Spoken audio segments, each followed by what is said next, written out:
La Z101 presenta Consulta Económica con el economista Jaime Aristi Escuder. Una visión clara de nuestro desempeño económico. Buenas tardes, queridos oyentes de Consulta Económica en la Z101. En esta semana, nuestro amigo y colega Jaime Aristi Escuder no podrá estar aquí en el programa, pero tenemos un contenido muy interesante sobre lo que pasó durante la semana en lo que fue la economía internacional y la discusión local que ha sido de las últimas, digamos, 4 semanas, que es el tema del empleo y de los salarios en República Dominicana. Tanto empresarios como sindicatos tienen posiciones antagónicas con el tema de lo que es la oportunidad laboral para los dominicanos, y el tema del salario ha sido un tema de tapete de las últimas semanas en la República Dominicana. La semana pasada, Jaime, en su comentario, decía que él prefería una economía laxa donde no se fijara la tasa de desempleo, porque en economía se nos enseña a los economistas que el tema de tú afectar cualquier variable económica presionando con incrementos de precios o de manera regulatoria, poniendo precios al trabajo que no responden a la realidad del mercado, eso alteraba de una manera u otra la dinámica laboral que se producía en la economía, y entonces tú introducías más desempleo al tú obligar a subir los salarios por encima del precio de equilibrio que tiene ese bien o servicio dentro de la economía. Dentro de esa conceptualización podemos decir que existen dos escuelas económicas y hay posiciones antagónicas. Una escuela que defiende el hecho del Estado de, como benefactor de la mayoría de la población, garantizar un nivel salarial justo, y otra posición que es la neoliberal, que plantea que hay que dejar que el mercado y sus fuerzas equilibren el mercado. Frente a esta discusión, yo quiero educar un poco a la población y que la gente un poco entienda cómo funciona la teoría económica y cómo esos supuestos afectan las hipótesis o los planteamientos que se hacen desde el punto de vista económico. Y hay que decir que la economía es una ciencia que nos permite a nosotros explicar una situación de la realidad, pero con supuestos que no necesariamente son los supuestos que se dan en el mundo real. Es decir, construimos un modelo económico donde esos supuestos o variables se optimizan de una manera que no necesariamente se corresponden con la realidad. Y voy a entrar a explicar un poco cómo funciona en el caso de la oferta y demanda, la teoría neoliberal de ajuste de precios. Y esta teoría nos dice que los precios se ajustan en base a la oferta y la demanda, pero esos factores, los factores exógenos ya están determinados en la economía, es decir, no hay aranceles, no hay costos, las canastas de bienes que se producen en ambos países tienen, digamos, los mismos costos, y la demanda se equilibra, la oferta y la demanda de ese bien se equilibra de manera automática. Pero la realidad es que no es así. Nosotros tenemos una economía, vamos a decir pequeña, que tiene ciertas barreras de entradas, donde de manera obligatoria el Estado, como tal, tiene que intervenir para ajustar factores que no necesariamente garantizan el bienestar de la mayoría de la población. Y esa es otra discusión. ¿Por qué el Estado debe de ajustar estas variables? Bueno, porque si el Estado no entra como regulador de ciertos sectores en particular, la economía de mercado no necesariamente garantiza el bienestar de la mayoría. Y esa es otra discusión que se da precisamente con el tema del empleo y de los salarios en la economía. Viendo lo que ha sido el proceso de negociación de las partes en el contexto local, en República Dominicana tenemos una gran, vamos a decir, radicalización de la lucha laboral por un lado, y por otro lado del empresariado defendiendo sus intereses. Y el resultado ha sido que no hemos podido llegar a consenso sobre lo que realmente le conviene a la mayoría de los trabajadores en República Dominicana, que es tener un mayor poder adquisitivo. Si las personas tienen un mayor poder adquisitivo, los empresarios se benefician por un lado, pero también se beneficia la población, porque la población puede mejorar su calidad de vida y relanzar la economía. Y entonces ahí es que entra el dilema del gobierno en todo este escenario. ¿Cómo el gobierno puede garantizar que exista un nivel de empleo que garantice que la mayoría de los dominicanos salgamos del nivel de pobreza y a su vez garantizar de que un incremento de los salarios de manera brutal no perjudique la industria local e induzca pérdida del crecimiento económico y pérdida del poder adquisitivo a nivel de la mayoría de la población? Yo pienso que como dominicanos tenemos que ser sensatos y tenemos que construir soluciones que garanticen que se mantenga la economía creciendo, pero que a su vez las personas tengan un nivel salarial competitivo que responda a garantizar los beneficios de su canasta básica. Es una discusión muy interesante que hay que tener en cuenta para poder incrementar las posibilidades de los dominicanos. Y entra en esa discusión otro tema también que de una manera u otra incide en lo que sucede con los salarios y el empleo, y es el tema de la inmigración legal y de la inmigración ilegal que está recibiendo República Dominicana. ¿Por qué? Porque por un lado, la migración ilegal que llega, es decir, los jornaleros haitianos que trabajan de manera indocumentada en República Dominicana, de una manera u otra, y Jaime ha escrito sobre ese tema, deprimen el salario de las personas que menos ganan en República Dominicana, que son los del peor quintil. Es decir, ¿quiénes son los que se perjudican de la migración ilegal y de la migración legal haitiana en República Dominicana? Las personas de más bajo ingreso, y ahí el Estado tiene que buscar soluciones para poder garantizar que esas personas no sigan en el círculo de pobreza. ¿Cuáles son esas soluciones que ha hecho el gobierno de Danilo Medina? Ha sido el tema del subsidio escolar, ha sido el tema de la jornada extendida y ha sido el tema de la tarjeta Solidaridad y del SENASA, que ha ido en auxilio de esas personas. Entonces, lo que tenemos que lograr y lo que tenemos que buscar es una solución integral donde se aborde el tema del empleo sin vamos a decir, sin tabúes, y podamos llegar a soluciones conjuntas. Viendo el contexto internacional y qué ha sido lo que han hecho los países que han podido garantizar un incremento del ingreso y el incremento del empleo, podemos analizar dos modelos que han sido bastante eficientes en este tema. El modelo irlandés y el modelo chino.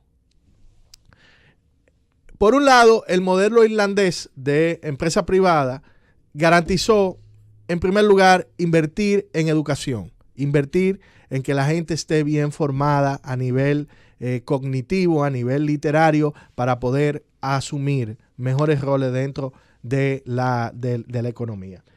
Irlanda invirtió muchísimo dinero en educación, formó profesionales que se capacitaron, y esos fueron los emprendedores que motorizaron la economía, una economía de servicios, una economía industrial bastante organizada, y logró que mucha gente saliera del círculo de pobreza. Por otro lado, tenemos el modelo chino, donde la propiedad privada, pese a ser un modelo en sus inicios marxista, comunista, tiene un socio, y el Estado se convierte en socio impulsor del desarrollo de la iniciativa privada. Una solución que para un país que tiene casi 2.000, 3.000 millones de gente, quizás funcione, y quizás extrapolarla al caso dominicano no sea quizás mente lo justo, porque nosotros no tenemos tanta limitación de ello, del uso de recursos naturales, como tiene esa economía. Ambas soluciones han logrado catapultar dichas economías para incrementar el ingreso de la gente y el ingreso de lo que es la capacidad técnica, tecnológica de esos países para solucionar problemas. Nosotros hemos visto cómo también el gobierno de Danilo Medina y los gobiernos del PLD sistemáticamente han ido aumentando más en educación para lograr tener que unos niños, que son los niños del mañana, tengan una mejor capacidad cognitiva y una mejor capacidad tecnológica para resolver los problemas de la economía y poder ser emprendedores del futuro. Ahora bien, tiene su falla. No podemos decir que todo es perfecto. En el caso del modelo educativo dominicano, todos sabemos que los resultados en matemáticas y los resultados en demás asignaturas no han sido los esperados. Entonces, ¿qué tenemos que garantizar? Seguir invirtiendo en educación, pero también velar porque los recursos gastados en educación sean bien administrados y la calidad de la educación siga aumentando. Entonces, ¿qué es lo que le pedimos a los empresarios y a los sindicatos también? Un poco de racionalidad en sus exigencias. No podemos seguir negociando, pedir un incremento general de un 30% de salario cuando eso no responde a la realidad de la economía y los empresarios ir al comité de salario con no querer ni siquiera subir el nivel de inflación. Porque ambas posiciones al final nos perjudican a todos. Entonces, yo pienso que ese es el gran reto que tenemos en los próximos meses de poder ajustar esa variable para tener una mejor economía. Llévatelo, Francis. Consulta económica por la Z. Bien, y siguiendo la discusión del tema que nos plantea del salario y del empleo en República Dominicana, vamos a abrir los teléfonos para que ustedes nos digan su opinión sobre el tema. Y el teléfono de aquí de la emisora de la Z101 es asterisco 101 de los celulares. Desde Santo Domingo el teléfono es 809-732-0101. Desde el interior sin cargos, 809-200-0101 y nuestra línea internacional sin cargos, 855-221-0101. Queremos escuchar su opinión sobre el tema del empleo, de lo que discutíamos de el incremento salarial y el empleo en República Dominicana. Adelante, buenas. Hola. Sí, buenas. Hello. Bueno.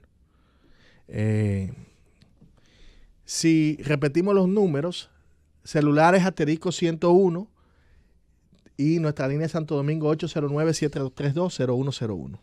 Adelante, buenas. Sí, buenas. Sí, buenas. Yo estoy muy de acuerdo que el salario mínimo o los salarios sean de acuerdo a la capacidad de la persona, del profesional. Pero aquí hay empresarios, tú fácilmente te ves en el periódico, se solicita ingeniero con 2 años de experiencia, maestría, especialidad, etcétera, etcétera, y cuando tú vas, te ofrecen 35,000 pesos. Uh-huh. O sea, esas son las distorsiones que hacen que uno quiera ciertos controles, por lo menos con un salario mínimo aceptable. Bien, bien. Esa es mi opinión. Muchas gracias por tu opinión. Adelante, buenas. Sí, buenas. Sí, buenas. Bueno, yo estoy pensando, o es mi idea, que lo mejor para el país es que Leonel le pague a Quirino. Por favor, señores, vamos a ser más serios. Sí, buenas, adelante. Gracias. Sí. Mira, te estoy llamando para opinar sobre lo siguiente. Uh-huh. Tú dijiste ahorita que el gobierno debe ser garante de que el país funcione y se fortalece. Uh-huh. Pero el gobierno, con las empresas pequeñas, lo que hace es tronchar el crecimiento de la empresa y a su vez el crecimiento del país. Uh-huh. Con el asunto del anticipo y todo lo que uno no sabe, etcétera, etcétera. Uh-huh. Con relación a la educación, por ejemplo, yo soy un pequeño empresario, estoy buscando ahora mismo empleados para pagar un buen salario por arriba de los 50,000 pesos y no consigo personal. Ya. Yeah. Estoy buscando personas incluso sin experiencia para dar la oportunidad, pero no tienen los conocimientos que uno busca. Ya. Yeah. Entonces, ¿qué pasa? Entonces tú estás dando la razón ahí con el tema de la educación, que decíamos. Correcto. Que para poder incrementar los salarios y poder incrementar la calidad de vida era necesario la educación, porque es lo único que te permite salir del ciclo de pobreza. Totalmente de acuerdo contigo. Uh-huh. Pero entonces el dominicano no quiere estudiar, no quiere buscar los trabajos sencillos, quiere buscar la forma fácil de hacerse dinero. Y para hacerse dinero hay que trabajar, hay que esforzarse. Hay que totalmente leer, de acuerdo contigo. Hay que educarse. Entonces, cuando tú abres una oferta de trabajo, te aplican 1,500 personas, pero todos son mensajeros, cajeros, oficinistas, y uno está buscando a veces un tipo de personal especializado que tú no lo encuentras. Ya. Entonces, ¿cómo tú le ofreces a una persona que lo que tiene es experiencia de mensajero una posición de 50,000 pesos? Bueno, muchas gracias por tu llamada. Adelante, buenas. Sí, buenas. Sí. Mario Encarnación te habla. Hola, Mario, ¿cómo estás? Estamos bien. Qué bueno. Él no está. Ah, bueno, fíjate. Tu opinión sobre el tema. Con relación a lo que está pasando con la juventud aquí. Pero el tema, Mario, con la el tema es juventud. el empleo y los Da pena salarios. y vergüenza la situación en que se encuentra la juventud aquí. El PLD ha enajenado. Bueno, tenemos que tumbarle la llamada a Mario, porque lamentablemente Mario parece que no entiende que estamos hablando de empleo y salario. Él quiere hacer un programa paralelo, entonces así no se puede. Próxima llamada. Buenas. Buenos días. Sí. Doctor, ¿cómo está usted? Bien. ¿Quién me habla? Habla Francisco Rosario. Habla un poquito más alto, que no te oigo. Le habla Francisco Rosario. Sí. Francisco, ¿cómo tú estás, hermano? Muy bien. Dígame una cosa, una persona que tenga ingresos de 100,000 pesos, tenga una casa entre 6 y 7 millones de pesos y alguna cosa, ¿dentro de qué categoría de clase social le cae? Una persona que gane 100,000 pesos. 100,000 pesos. Tenga su hogar, tenga su vehículo mover. Bueno, es una persona de clase media alta. ¿Por qué? No, así no. La clase media aquí es millonaria. ¿Quién? Aquí hay gente de clase media que son multimillonarios. No. Son millonarios. No necesariamente. Será un pobre acomodado. Bueno. Muchas gracias por tu llamada. Hay que ver el nivel de gasto que tiene con 100,000 pesos. Adelante, buenas. Sí, buena. Sí, hola. Yo estoy escuchando el programa. Sí. Dada la circunstancia que también los empresarios violan la Constitución de la República. Ajá, ¿en sentido qué? de la palabra? Que cuando estamos buscando empleo, Ajá. se ve que buscan de 25 a 35 años, no más.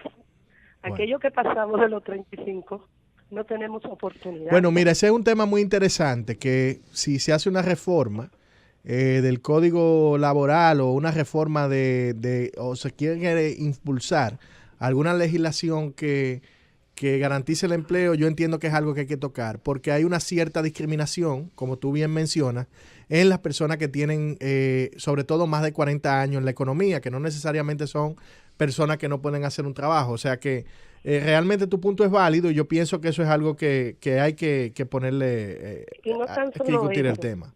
Es que también nos exigen licenciatura, posgrados, maestría. Ya. Y cuando tú vienes Ya. a ver, Ya. lo que te vienen a ofertar un cobro de hasta de 12,000 pesos. Ya. Entonces, como está la canasta familiar, ¿cómo tú sostienes una casa, hijos que estén en la universidad, que estén en el colegio? Dígame, ¿cómo Sí. sostenemos esa familia? Difícil. Bueno, muchas gracias por tu llamada. Adelante, buenas. Oye, le ofrecen a un joven acabado de graduar Ajá. en las empresas dominicanas. ¿Perdón? ¿Tú sabes cuánto es que le ofrecen a un joven acabado de graduar empleo en la Pero de República graduar Dominicana? ¿de qué? ¿Tú sabes cuál ¿De es qué? el nivel Porque- de desempleo de la juventud en la República Dominicana? Sí. Tú sabes que los jóvenes dominicanos que están emigrando de este país a Canadá y a otros países de Europa, Ok. que lo están aceptando porque aquí no tienen futuro. Ok, ¿qué tú planteas La entonces? juventud dominicana que no tiene futuro, que no tiene salario. ¿Qué? ¿Tú sabes cuál es la participación del salario en el Producto Bruto Interno? Ok, ¿cuál es tu planteamiento entonces? Mi planteamiento es que Ujú. mientras tengamos un gobierno corrupto como el gobierno del PLD, la juventud aquí no tiene futuro, Ujú. porque se están robando el dinero del pueblo. Bueno, mira, parece ser, y me voy a permitir un poco abundar sobre tu comentario, que cuando gobernaba el PRD y gobernaba el Partido Reformista, existía pleno empleo en la economía dominicana y aquí no había pobreza, pareciera ser, en base al planteamiento que tú haces. Este es un programa académico, este es un programa donde nosotros defendemos nuestra posición y defendemos nuestros argumentos en base a la teoría, en base a la evidencia empírica de lo que observamos y en base a datos. Y la realidad es que si tú analizas los indicadores económicos de la economía dominicana de los últimos 10 años, esta economía ha crecido y ha disminuido la tasa de desempleo, el nivel de pobreza de la mayoría de los dominicanos. Si en base a ese contexto tú puedes refutarme lo que ha sucedido en la economía dominicana en los últimos 20 años, que ha reducido la pobreza y ha reducido el analfabetismo y ha incrementado la calidad de vida y ha crecido la economía dominicana, entonces podemos discutir. Pero si tú quieres llevarme a mí a una discusión política donde tú vas a defender un argumento en base a que existe un partido político u otro, Entonces yo lamento decirte que yo no voy a entrar en ese escenario de discusión porque yo no voy a bajar mi nivel de discusión a donde no podamos comparar datos. Entonces te sugiero que te edifique un poquito sobre lo que son las variables que vamos a discutir, entonces lo podemos discutir, pero no voy a discutir temas de partido político porque ese no es el objetivo de este programa. Vamos a tomar otra llamada. Adelante, buenas. Sí, buenas. Y mira, con relación al tema salarial, quizás hay muchas variables que hay que tomar en cuenta. Por ejemplo, desde el ámbito de la migración ilegal, que deprime, como tú decías más en el principio del programa, deprime los salarios de las personas más humildes, ¿no? De los trabajadores, de los que trabajan en construcción, cosas así. Pero también hay otra migración que está afectando, que ahí debe intervenir quizá la venezolana, el trabajo. La venezolana. Por ejemplo, la migración venezolana. Sí, sí. Hay empresas que a veces no cumplen con sobre todo con relación a los haitianos, no cumplen el 80-20. Mira, no te vayas, te voy a decir algo muy importante. Y tú tienes razón en tu planteamiento porque la migración venezolana no afecta el mismo quintil de ingresos que la migración haitiana. Exactamente. Si bien es cierto que es menor en cantidad, ¿a quién afecta la migración venezolana? La persona de clase media baja y hasta media y media alta. Sí, porque, establecimiento como tienda, claro, porque te sale, belleza. claro, porque un inmigrante ilegal, venezolano o legal, de una manera u otra, viene con un nivel de educación diferente, un perfil de educación y puede desplazar a una persona de media clase, media alta. Es cierto lo que tú planteas. Y el Estado tiene que buscar políticas también que garanticen eso. Yo voy a decir algo. Yo me voy a permitir el atrevimiento de decir algo. Y no voy a mencionar nombres.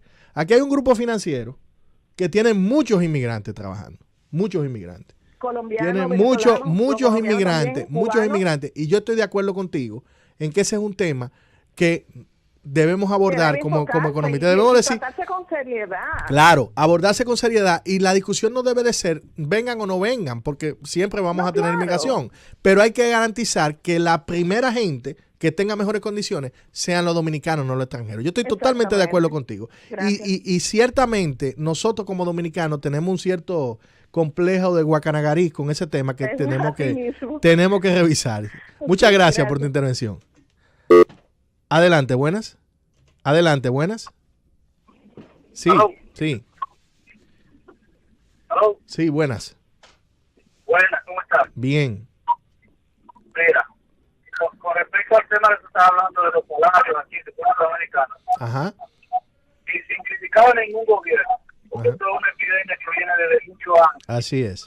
Este es un país que desafortunadamente tiene una cultura de dar unos salarios muy pobres, muy bajos, para que las personas puedan cubrir su sustento y su familia, ¿me entiendes? Entonces el cambio tendría que venir desde el gobierno, que debería de motivar a los empresarios, motivarlos para que los empresarios puedan ofertar unos salarios más atractivos para las personas, también motivar las leyes como los países extranjeros, Canadá por ejemplo, que se promueve que se le dé un empleo y un apoyo al ciudadano, al residente que esté en este país, ¿me entiendes?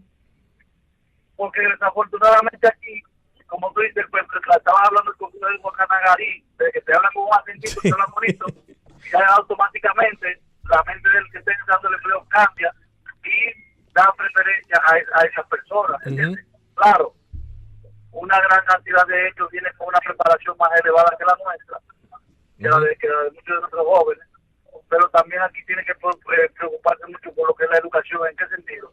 Están haciendo miles de escuelas en el país entero, pero ¿y los educadores? ¿Qué capacidad tienen para educar? Sí. ¿No entiendes? Bueno, muchas gracias por tu llamada. No desde ahora, no, que desde hace mucho tiempo. Y te voy a decir que no estoy 100% de acuerdo en algo que tú dijiste, que tú entiendes que la pobreza aquí ha reducido mucho, que aquí todo está mejor. Yo personalmente soy una persona, soy un pequeño empresario, pero puedo percatarme de que hay mucha necesidad y hay mucha pobreza todavía en la República Dominicana.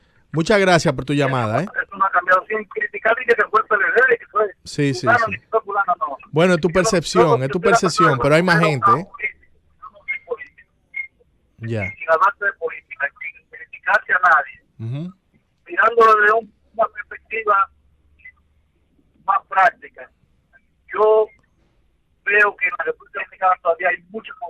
Hay mucha ignorancia. Ya. Y todavía estamos en un siglo de atrás, cuando se compara con los países, otros países como Chile, países más avanzados. Ok. Bueno, muchas gracias por tu llamada. Nada, llévatelo, Francis. Consulta económica por la Z. Buenas tardes y nos encontramos de regreso aquí en Consulta Económica, su diario de consulta, ¿no?, de temas económicos a nivel local e internacional. Tenemos aquí en el día de hoy a Henry Medina, que nos va a hablar del ITEVIS y de algunas concesiones de las deudas incobrables, que son las deudas que tiene una empresa o una compañía que no puede cobrar, y cuál es el tratamiento fiscal de esas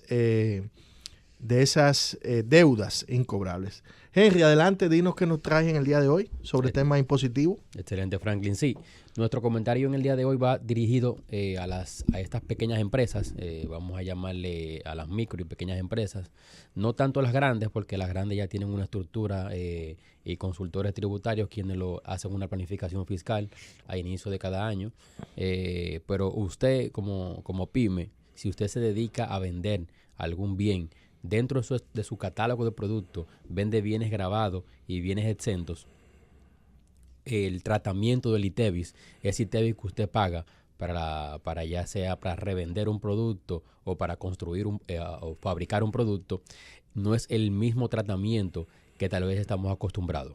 Por ejemplo, el ITEVIS que usted paga, todos conocemos que el que usted paga, o el que no lo conoce, se lo paso a explicarle.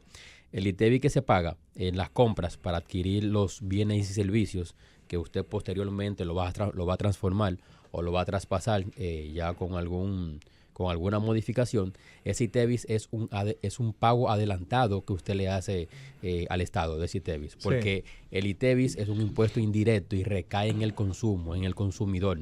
Y por ende, cuando usted paga un ITEVIS, usted lo que hace es que le adelante ese pago al Estado, y posteriormente usted se lo cobra al Estado cuando usted se voltea y hace entonces digamos que el ITEVIS, fiscalmente hablando, viene siendo una compensación de financiamiento que el empresario da por un tiempo otorgado hasta que pueda compensarla con el consumidor final, que es quien realmente lo paga. Por eso la gravedad del tema de elevación del ITEVIS, porque es un robo directo al gobierno, el empresario que lo cobra y no lo transfiere al Estado. O sea, tiene un costo doble porque está defraudando al Estado porque se lo cobró a un tercero y no lo está traspasando al Estado. O sea, esa es un poco la lógica de lo que tú planteas. Sí, eso es correcto, Simplemente es un intermediario entre el Estado y el consumidor.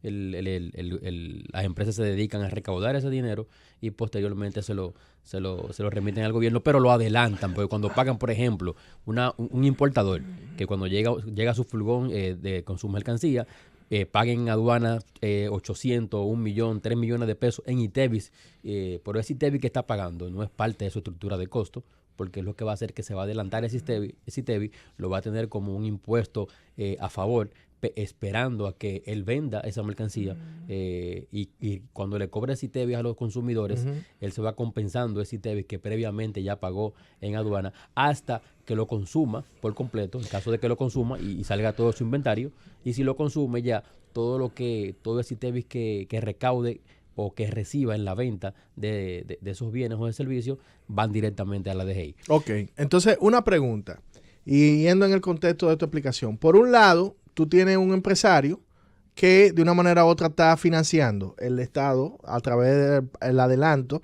del pago de un ITEVIS que no necesariamente se rota en función de su inventario y no lo está cobrando el consumidor. Ahora, mi pregunta es la siguiente. Yo quiero que tú me digas, Henry, hoy, ¿qué como empresario beneficio fiscal yo puedo tener o qué alternativas fiscales yo puedo tener de beneficio frente a esa situación? Porque yo estoy dando un financiamiento de manera indirecta porque yo no roto mi inventario de manera cíclica. O sea, mi inventario, si yo soy una juguetería, por ejemplo, se rota una vez al año. Entonces, yo tengo un costo de un financiamiento que yo se lo estoy otorgando al gobierno porque yo no he podido traspasar ese ITEVIS con la misma velocidad de mi tiempo de importación.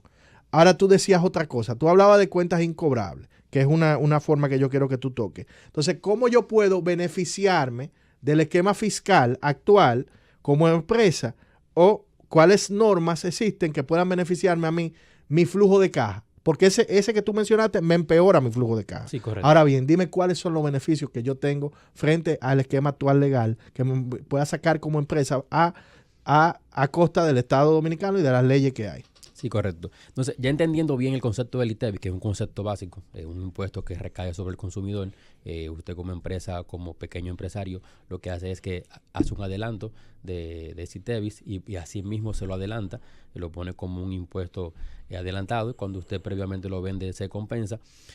El tema está, o el tema va dirigido es cuando usted vende bienes que no están grabados. En el momento que usted dentro de su catálogo de productos vende bienes que están grabados y exentos, el tratamiento de ese ITEVIS que usted pagó previamente, ya sea en aduana o ya sea en las compras locales, no todo ese ITEVIS se puede adelantar. Que muchas veces eso es un concepto que siempre ha estado acá en el Código Tributario, pero no se ha abundado poco y es un concepto muy técnico que se le llama la proporcionalidad del ITEVIS. Por ejemplo, si usted se dedica solamente a vender bienes exentos, bienes y servicios exentos, ese ITEVIS que usted paga localmente o en las importaciones, usted se lo tiene que llevar al costo. Usted no se lo puede adelantar porque su producto o tu bien no está grabado con el ITEVIS. Pero en caso de que usted venda productos, bienes exentos o grabados, debes de sacar una proporcionalidad en caso de que tú no puedas identificar que ese gasto fue usado directamente para producir un bien exento o un bien grabado o un servicio exento o un servicio grabado. En caso de que tú no puedas identificarlo, vamos a suponer que tú le pagues a un contador para que te lleve la contabilidad o los impuestos. O sea, tú no sabes de esos 50,000 pesos que tú le pagaste al contador, por ejemplo, a esa firma de contadora, para que te audite los estados financieros, tú no sabes en qué proporción fue para sacar tu contabilidad para los bienes exentos o para los bienes grabados. Entonces, como va a haber una línea gris que no se sabe ese ITEVIS que yo pagué, para qué uso fue que le di, entonces la legislación tributaria contempla lo que es la proporcionalidad del ITEVIS, que eso consiste en que cuando tú no puedas identificar si todo el ITEVIS que pagaste lo usaste para producir esos bienes exentos o grabados, tú lo que haces es que tomas tus ventas grabadas de ese mes, porque se calcula de manera mensual, tomas tus ventas grabadas de ese mes y la divides entre el total de tus ventas. Entonces, ese porcentaje que te va a dar el porcentaje de las ventas grabadas del total de tus ventas, ese mismo porcentaje que te vas a poder adelantar de ese ITEVIS que tú pagaste. Por ejemplo, si pagaste 100,000 pesos en ITEVIS y tú en ese mes vendiste el 80% de tus ventas fueron grabadas, nada más el 80% de ese ITEVIS que pagaste, que hablamos hace un momento, que se le da un tratamiento de como un adelanto, nada más ese porcentaje el que te puede adelantar para tu poder tributar en ese mes para el impuesto sobre el ITEVIS, porque el ITEVIS se liquida de manera mensual. Ok, dijiste ya una. Vamos a ver la otra, que tú hablabas de el tema de los incobrables. De tú como empresa, cuentas incobrables, ¿qué beneficio fiscal le podemos sacar a eso entonces?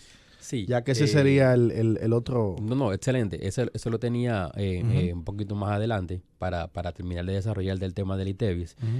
Entonces, el ITEVIS también, ya visto esto, vemos que muchas veces, como ustedes están leyendo en la prensa, muchas asociaciones de empresarios caen en el error o no en error, porque puede ser un error voluntario o un error... Mira, por cierto, yo quería hacer una puntualización de eso que tú estás mencionando del ITEVIS.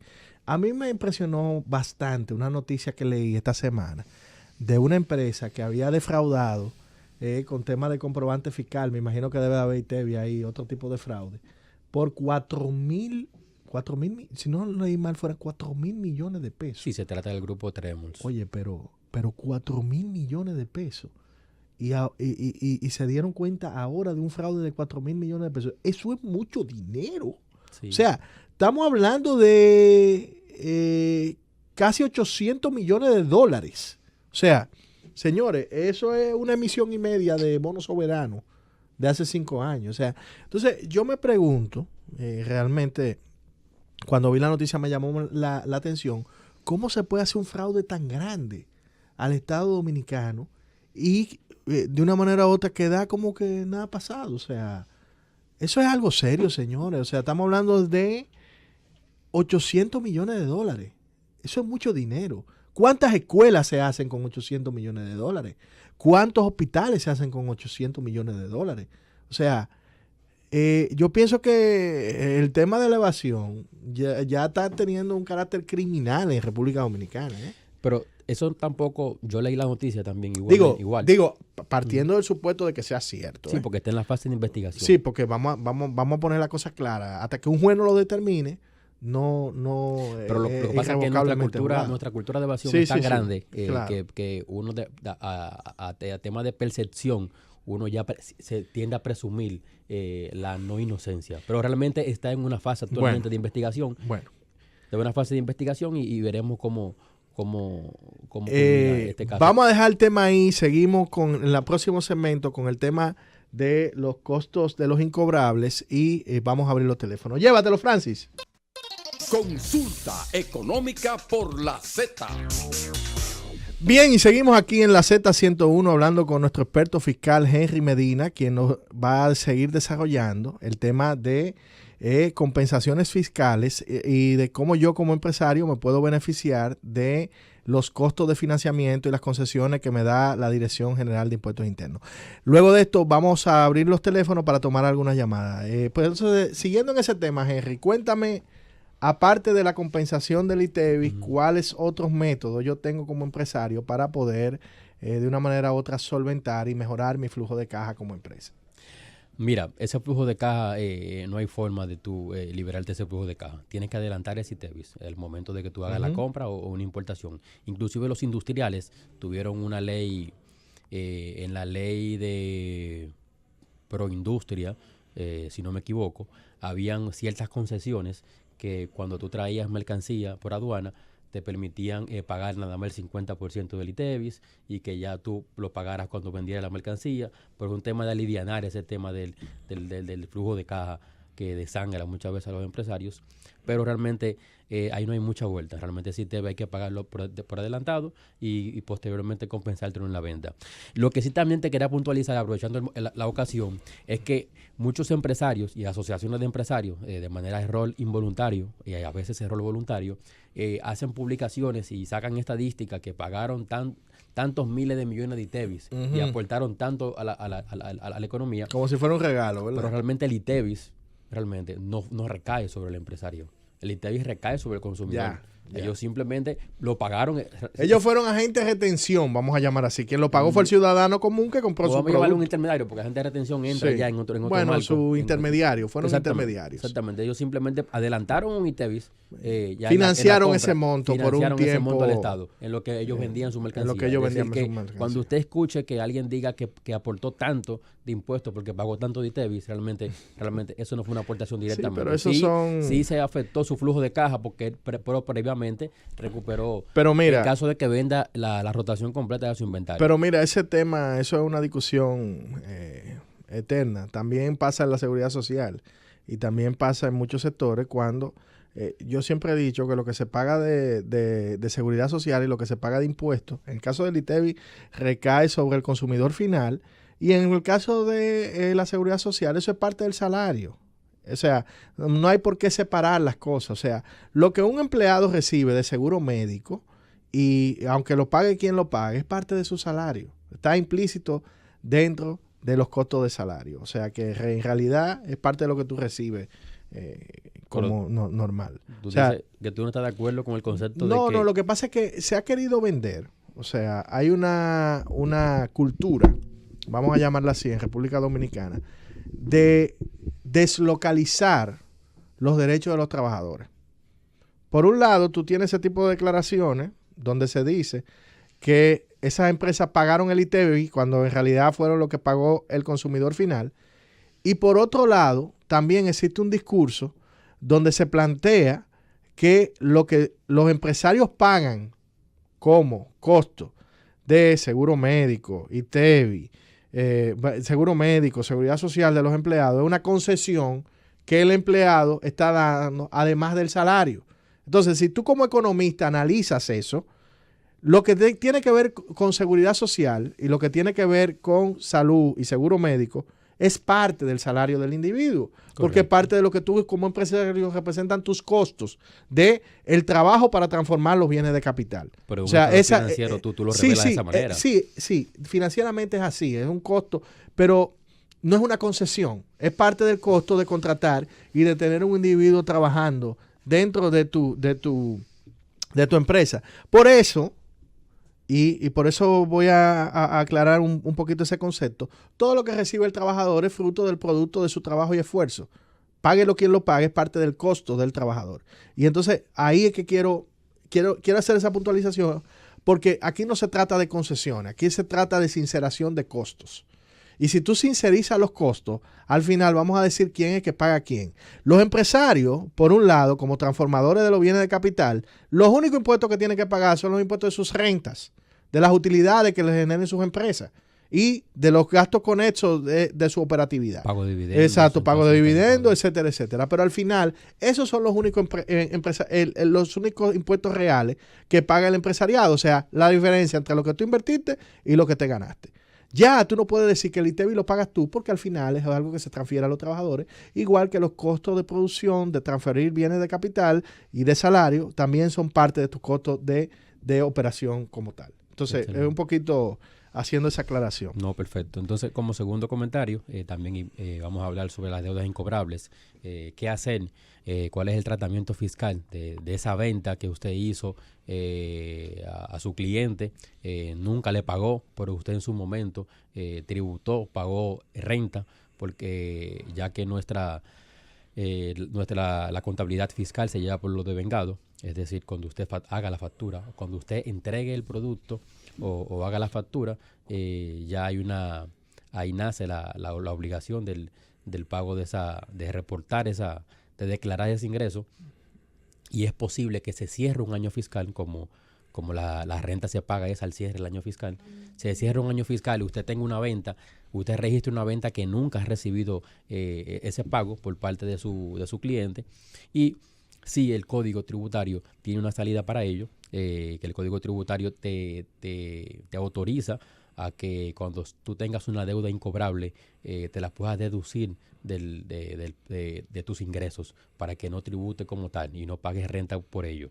Y pues eso puede suceder en el mismo periodo fiscal en el cual sucedió la deuda incobrable, o puede ser al siguiente periodo fiscal. Te voy a poner un ejemplo para que tú me aplatanes, como dicen los dominicanos esto, y vamos a buscarle un aplatanamiento. Imagínate tú que yo soy un importador de aire acondicionado, por ejemplo. Pagué ITEVI por ese inventario que tengo. Y vendí una unidad que costó 2 millones de pesos un hotel. El hotel nunca me pagó ese dinero. Entonces tú lo que me estás diciendo es que esa ITEVI que yo pagué de esos 2 millones de pesos, yo puedo deducirlo de mis ingresos para mejorar mi condición fiscal y pagar menos impuestos. No, esa venta que tú hiciste al hotel, que fueron de 2 millones de pesos. Los 2 millones de pesos. Y lo declaraste en tu declaración de renta. Y pagaste impuestos por eso ITEVI de esos 2 millones. Por esa ganancia que devengaste, pero aún no la has percibido. Exacto, correcto. Exacto. La devengaste, pero no la has percibido. Entonces, por esos 2 millones de ingresos, vamos a suponer que te costaron 1 millón los aires, y pagaste por 1 millón en un escenario real. 1 millón de... 1 millón y 27 de 1 millón, estamos hablando de 270,000 pesos. Entonces, ¿qué es lo que me puedo decir? ¿El millón o el 27? El millón de pesos. Tú en el mismo periodo fiscal o en el siguiente, tú les puedes demostrar a la DGI que realmente que tú no cobraste esa factura, ese dinero, que ya venció el plazo de pago. Correcto. Entonces, y la forma técnica es que la DGI te permite descontártelo de manera automática. Es que si pasan 4 meses, una vez llegado la fecha de vencimiento de la factura, y ese cliente tuyo no te ha pagado, y tú guardas documentación legal de la gestión que hicieron tu equipo de abogados, de que realmente se hizo una gestión, se hizo una notificación. Y no hubo forma. Y no hubo forma, y ya hay un informe o una opinión de tus abogados que dicen que la deuda pasa incobrable, por ya sea que el hotel quebró, o ya sea que el hotel no ha querido hacerle frente a la deuda. Entonces, bajo ese escenario, eso que para usted fue en su momento un ingreso que fue grabado por la renta, ahora se convierte, usted lo puede llevar al gasto para que le reduzca, ya sea en el mismo periodo fiscal o en el periodo siguiente. Bien. Hay otro método que es cuando usted sí requiere autorización de la DGI. El primero que le explico no, ya con todas sus evidencias de la deuda incobrable. Hay otro método que es una provisión automática de un 4% de las deudas incobrables, que usted le lleve a la administración tributaria, en este caso la DGI, y le demuestre que usted históricamente sus deudas incobrables andan por un 4% del saldo de tus cuentas por cobrar. Cuando tú le demuestras con documentos que ese es tu porcentaje promedio de tus cuentas incobrables, la DGI te puede autorizar que tú fijo te lleves al gasto un 4% de tus cuentas por cobrar para que sean deducibles del pago sobre la renta. Esa es otra condición que muchas veces los pequeños empresarios, porque les digo que los grandes ya tienen su estructura y conocen bien cuáles son las facilidades que le da el Código Tributario. Los pequeños empresarios muchas veces están envueltos en su operatividad y en su día a día y no conocen que hay un beneficio fiscal para esas deudas que son incobrables. Que por eso fue que cuando iniciamos nuestro comentario los enfocamos directamente, que va dirigido a estas pequeñas empresas. Bien, vamos a hacer una pausa y volvemos con los teléfonos para que la gente te haga preguntas sobre el tema que hemos tratado de los beneficios fiscales. Nada. Llévatelo, Francis. Consulta económica por la Z. Bueno, buenas tardes, señores. Un interesante programa en el día de hoy con nuestro amigo Henry Medina, quien nos vino a hablar de los beneficios fiscales. Y al inicio del programa hablamos un poquito del empleo y de los salarios. Y queremos abrir nuestras líneas para que las personas nos llamen y nos pregunten sobre el tema de ITEVIS y deducibles de las empresas. Nuestras líneas son desde cualquier celular, asterisco 101, nuestra línea de Santo Domingo 809-732-0101, desde el interior sin cargos el 809-200-0101 y nuestra línea internacional sin cargos 855-221-0101. Vamos a tomar su llamada y a responder las dudas que tengan en materia fiscal. Buenas tardes. Sí, buenas. Sí. Pero yo estoy llamando porque el señor que me hablaba que si alguna empresa quiebra o pasa por el pasado, no se puede, ahí se puede contar el ITEVIS.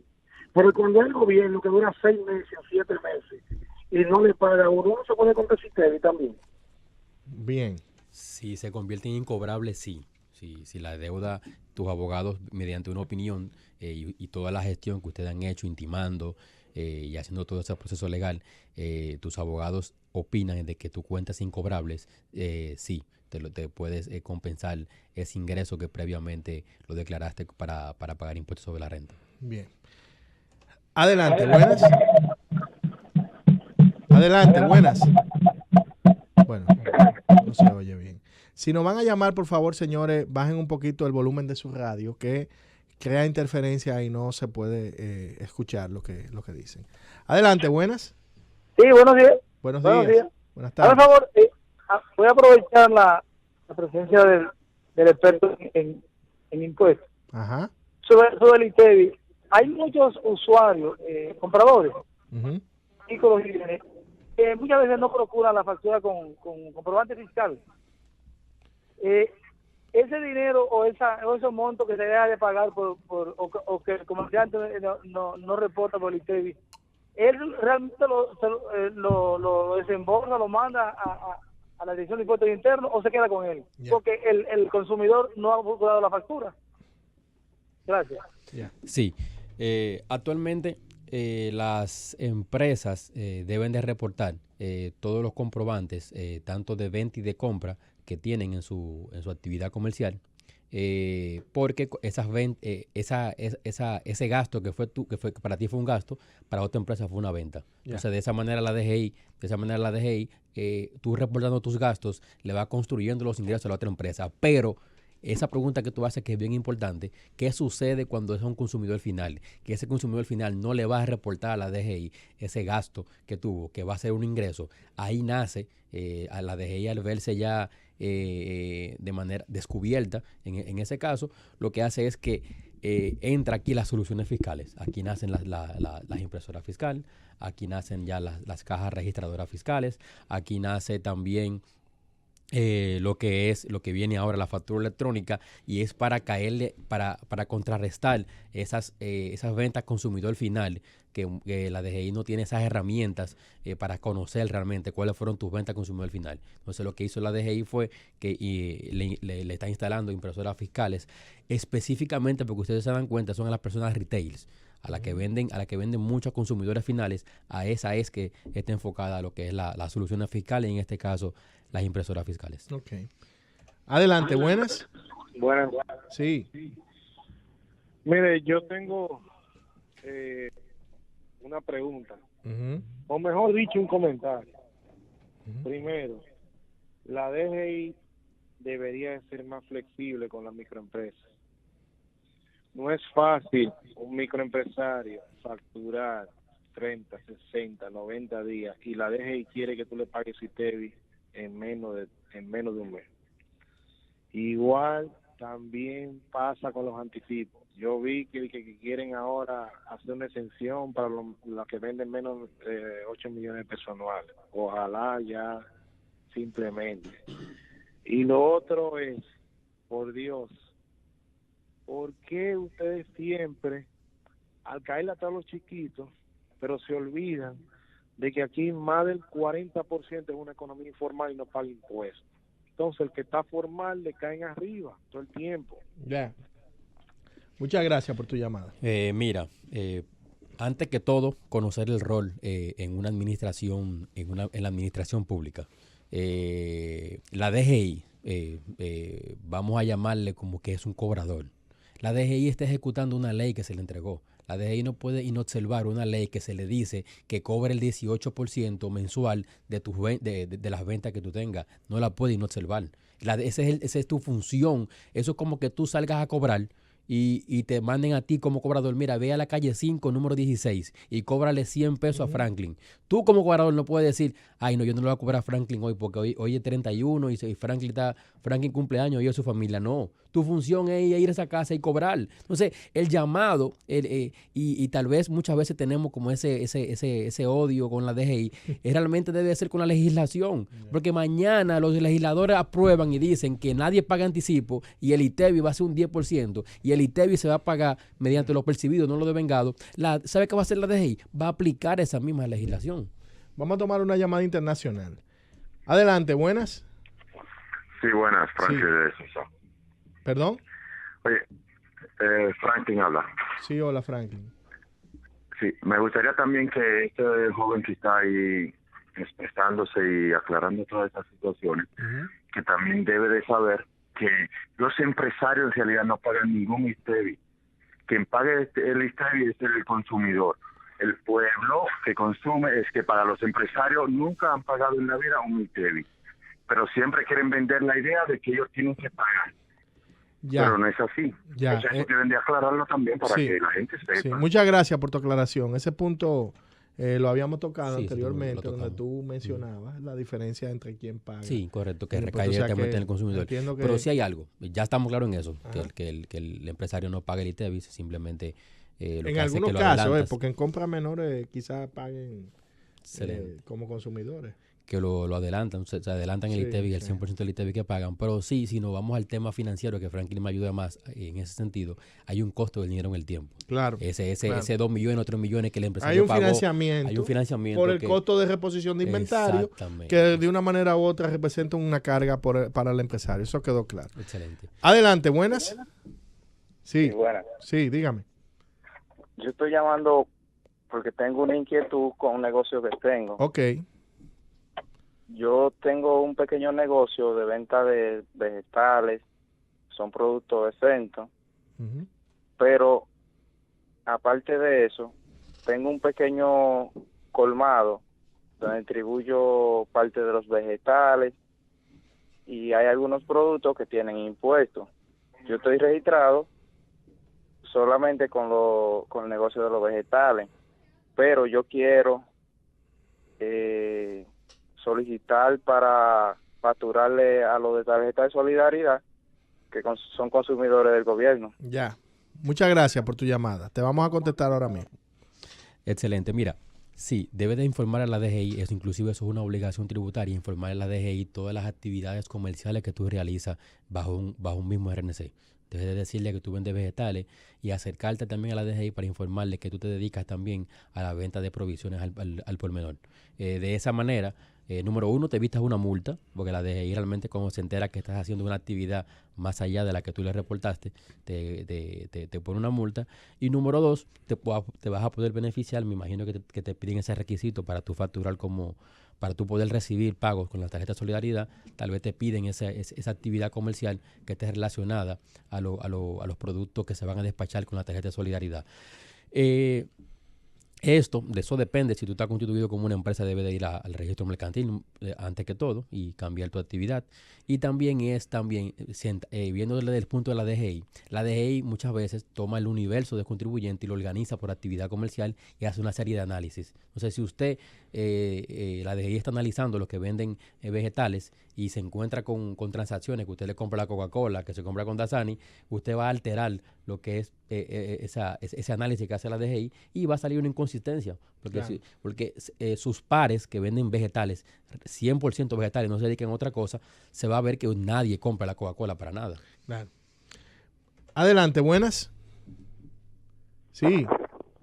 Buenas tardes. Sí, habla un poquito más alto, por favor. Sí, buenas tardes. ¿Cómo Ahora estás? sí, te escuchamos. ¿Desde dónde García, nos llama? Santo Domingo Norte, García. Ok, dígame. La pregunta para el caballero que está ahí. Uh-huh. Yo trabajo publicidad. Trabajo publicidad exterior, pero no tengo una empresa. Ok. Yo me registré hace un año.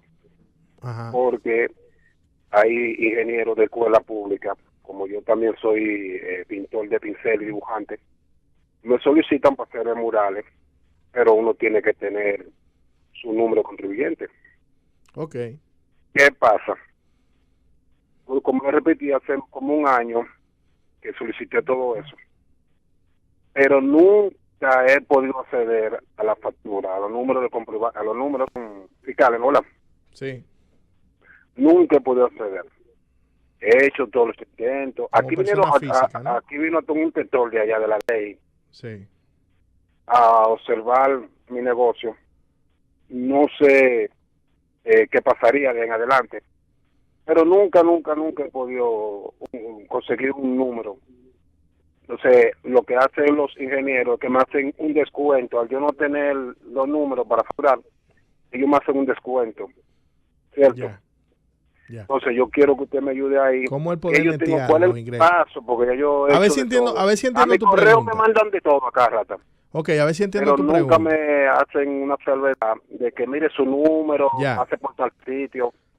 ¿Me entiende? Ayúdeme ahí a ver qué puedo hacer. Sí. A ver si entiendo un poquito el planteamiento de él. Él se registró como persona física, ¿verdad? De manera indirecta el proveedor del Estado, en este caso de escuelas públicas, y él quiere ver cómo él se beneficia del tema de los comprobantes fiscales y de las ventajas fiscales que tiene ser contribuyente. Explícale un poquito eso. Excelente. Veo ya que le está bien avanzado, que lo visitó un representante de la DGI. La DGI actualmente tiene como procedimiento que antes de autorizarte los comprobantes fiscales, lo que hace es que envía a un técnico para verificar de que tú no seas una tipo de empresa fantasma, de que no exista y no vayas a emitir estas empresas de carpeta que defraudaron mucho al fisco, que ya conocemos, que se crean empresas de carpeta y comienzan a emitir comprobantes, y son empresas que... Sí, pero déjame decirte algo ahí, porque yo entiendo tu punto, pero quiero hacer quiero llamar la atención con ese tema. Es cierto que ha habido mucho fraude con empresas de papel y empresas de carácter fantasma para defraudar al Estado. Yo estoy claro contigo y estoy totalmente de acuerdo contigo con ese planteamiento. Pero también es cierto que dada la deslocalización del trabajo que hay hoy en día en República Dominicana y dado la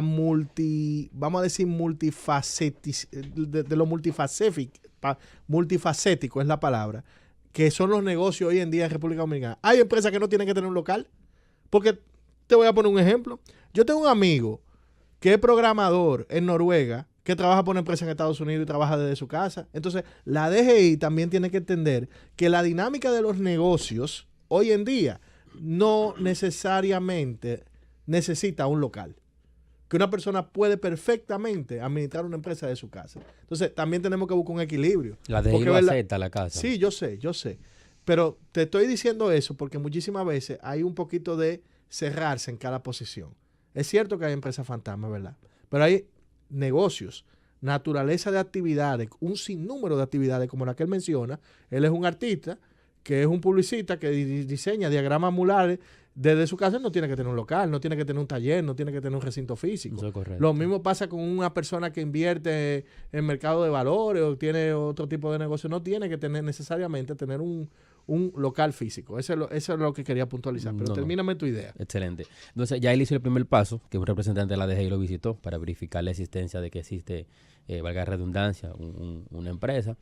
El siguiente paso, que tal vez él lo tiene y no se ha dado cuenta, el siguiente paso es el que le entra a la oficina virtual o se acerca a una administración, porque tal vez ese oficial ya le dio de alta a los comprobantes y está esperando ahora que él sea que lo solicite, porque sin esa visita él no podía solicitarlo. Entonces ya con esa visita ese representante emite una opinión y le da de alta a sus comprobantes. Entonces ya te corresponde a ti o ir a la administración, o si tienes acceso a tu oficina virtual, entrar a la oficina virtual de la DGI y darle a la sección de solicitudes en solicitudes de comprobante. Yeah. Y ahí te va a decir el sistema si realmente el representante te dio de alta o no para esos comprobantes. Bastante sencillo, pero nada, seguimos en nuestro próximo segmento hablando de economía internacional. Llévatelo, Francis.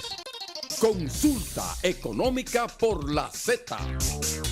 Buenas tardes, queridos oyentes de la Z101 y de su programa Consulta Económica. Y hoy vamos a tener nuestro segmento internacional conmigo, como de costumbre, hablando un poco de lo que ha sido la dinámica de la economía norteamericana creando empleos. Hay que decir que, como todos ustedes saben, el presidente de Estados Unidos, Donald Trump, una figura polémica, ha generado muchas pasiones, sobre todo en medios de comunicación como CNN, que lo cataloga de una serie de conductas dictatoriales, malas para la economía, y también un grupo también sustancial de académicos literarios y economistas han tildado su política de proteccionismo y de rotura con el orden de la globalización mundial como una afrenta que en el mediano y largo plazo pudiera perjudicar la economía de Estados Unidos. Ahora bien, ¿qué es lo que ha sucedido en Estados Unidos con todas estas políticas de Donald Trump? Señores, lo que nunca había sucedido en la economía de Estados Unidos, una disminución sustancial del desempleo, un aumento de los ingresos y un sistemático crecimiento de la economía, ignorando todo lo que eran los paradigmas a nivel internacional de lo que era la venta, ¿no?, de toda esta filosofía de globalización y de liberalismo económico. Muestra de ello es el dato de desempleo que mide las nóminas no agrícolas en Estados Unidos, que salió la semana pasada, el viernes específicamente. Siempre el dato de la creación de empleos no agrícolas es vamos a decir, un catalizador del comportamiento del mercado accionario en Estados Unidos. ¿Y qué era lo que esperaba el mercado? El mercado estaba esperando que la economía de Estados Unidos, con todo este problema que hay del shutdown, del no acuerdo con el tema del muro, que la economía de Estados Unidos solamente iba a crear 165,000 nuevos puestos de trabajo. Eso era lo que esperaba el mercado en Estados Unidos. Señores, ¿y ustedes saben cuánto creó Estados Unidos nuevos empleos pese al shutdown, pese al bloqueo de los demócratas en las cámaras, pese al bloqueo que le tienen al presidente de Estados Unidos? Nada más y nada menos que 304,000 nuevos puestos de trabajo. Así, la tasa de desempleo de los Estados Unidos se coloca en el 4% según el Buró de Estadísticas Laborales reportado el viernes. Es decir, el número de desempleados pasa solamente a 6.5 millones de personas y la tasa de participación en el mercado laboral se mantiene en 63.2%. La hora de lo que ha sido la hora de trabajo, y los ingresos de los ciudadanos se han incrementado en un 3.2% o 85 centavos por hora en lo que va de año. Entonces, economistas, estamos frente a un replanteamiento de todo lo que nos enseñaron los libros. Debemos de revisarnos y debemos de volver a escribir teoría económica y volver a estudiar y a ver qué es lo que está pasando a nivel mundial, porque este señor tiene la economía de Estados Unidos caliente como nunca. Los datos de desempleo están bajando, el incremento del salario se está sintiendo en la economía norteamericana. ¿Y eso a quién beneficia? Beneficia a Estados Unidos, America First, como decía él en su eslogan de campaña, que quería hacer America Great Again, y está beneficiando los trabajadores porque están disminuyendo la tasa de desempleo, están incrementando las horas de trabajo, y hoy por hoy la economía de Estados Unidos no refleja ni recesión ni problema. Si bien es cierto que el comportamiento del mercado accionario el año pasado no fue el óptimo por una serie de variables que hemos discutido aquí en Consulta Económica, no menos cierto es que el hombre le está dando resultados, la técnica. Le está dando resultados y los números están mostrando un calentamiento de la economía. También el petróleo tuvo un repunte durante esta semana bastante importante, producto precisamente de esas, vamos a decir, esas cifras de desempleo que de una manera u otra contribuyeron a que el mercado sintiera un poquito lo que vamos a decir es la inflación y pusiera expectativa de la inflación. El barril de petróleo cerró alrededor de los $55 el barril esta semana, con todos los índices accionarios en verde. Es decir, todos los índices económicos durante esta semana fueron positivos en Estados Unidos.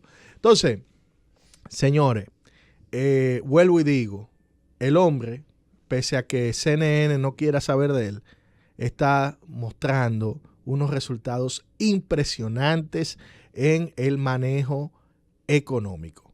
Hay que decir que la Reserva Federal también sigue aumentando la tasa de interés por el calentamiento de la economía, y las cifras ahora pudieran inducir a un incremento de las tasas de interés más agresivo en los próximos meses. O sea que el panorama mundial pinta bastante positivo no solo para Estados Unidos, sino para la región. Entonces, con este comentario vamos a abrir nuestras líneas de teléfono para ver qué usted nos dice o qué entiende usted que está pasando en Estados Unidos. Sería importante que alguien de fuera nos llame, y cómo eso impacta la economía local. Nuestras líneas de teléfono son desde celulares asterisco 101, nuestra línea de Santo Domingo al 809-732-0101, desde el interior sin cargos al 809-200-0101, y nuestra línea internacional sin cargos al 855-221-0101.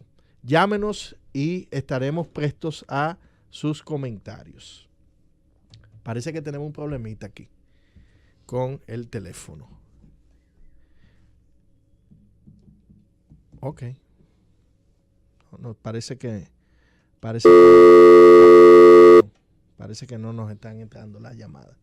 Bueno, siguiendo con ese comentario, Henry, lo que pudiera inducirse es que este calentamiento de la economía estadounidense va a tener un efecto positivo en la economía dominicana. Es decir, que el incremento de la productividad en Estados Unidos va a mejorar lo que es el comportamiento de las remesas a nivel local, y nosotros tenemos que ponernos las pilas porque la posible revisión en materia comercial con Estados Unidos obligará a República Dominicana a replantearse su sector exportador para poder acceder a ese mercado, porque evidentemente el presidente de Estados Unidos entiende que tienen que crearse nuevas reglas de mercado para poder negociar con los países. Vamos a tomar unas llamadas. Parece que se cayó. Parece que estamos teniendo un poquito de... La reforma fiscal que se hizo en Estados Unidos en la administración de Trump, ¿tú le ves alguna relación a esta disminución del desempleo? Evidentemente. Cuando Trump anunció las medidas fiscales que tomaría, mucha gente criticó el hecho de que él redujo los impuestos a los ricos, pero lo que se ha visto es que eso ha tenido un efecto multiplicador en la economía. Adelante, buenas. Buenas tardes. Sí, buenas tardes. Sí, de la zona universitaria. Yo me pregunto, cuando el barril de petróleo bajó a $26 hace unos 10 años, ¿por qué no bajó aquí la gasolina a menos de 100 pesos dominicanos? Ok, te explico. Es que la mafia acá en Dominicana, ¿hasta cuándo va a ser? No es un tema de mafia. Te voy a explicar un poquito tu pregunta. Mira, los impuestos a los combustibles hace 10 años eran una tercera parte de lo que son hoy. Hoy hay un alto componente de los combustibles de impuestos que impiden que no se pueda traducir de manera automática una reducción en los precios internacionales. Esa es la razón. Adelante, buenas. Buenas. Sí. ¿Es la fiesta? Sí. Yo quiero hacer una pregunta muy importante. Yo estaba, por ejemplo, ahora mismo en un taller de mecánica. Ajá. Y la compra, lo que me iba a deber 1.500 pesos. Pero como yo iba a pagar con la tarjeta, me dijeron que tenía que pagar un 18. ¿Eso es legal así?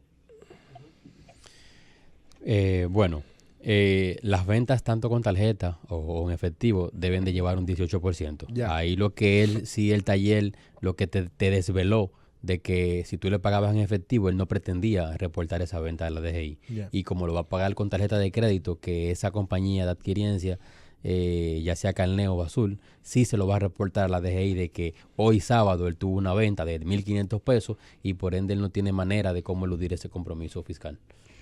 Adelante, buenas. Buenas, ¿cómo están? Bien. Qué bueno, mira, la pregunta es la siguiente. En relación a la variable macroeconómica, especialmente el precio del petróleo y eso, ¿quién se encontraba en mejor condición, Maduro o Chávez? Y si el esquema económico que manejan los dos es similar. Sí. El objetivo que yo estoy buscando es si el asunto de la variable del precio del petróleo realmente que ha afectado más a Maduro, ya que su plan económico en el país es igual. Ok, te contesto. Mira, la situación internacional del petróleo fue mucho más favorable para Chávez que para Maduro. Chávez tenía un petróleo, llegó a tener petróleo de $100 y pico, casi el doble de lo que cuesta hoy, y si descontamos la inflación, más de un 130% más. Pero la realidad es que en este modelo socialista, donde se explotan recursos naturales sin modificar tecnológicamente la producción, tú no puedes esperar depender de los recursos naturales de manera indefinida, y por eso es que está pasando la crisis en Venezuela.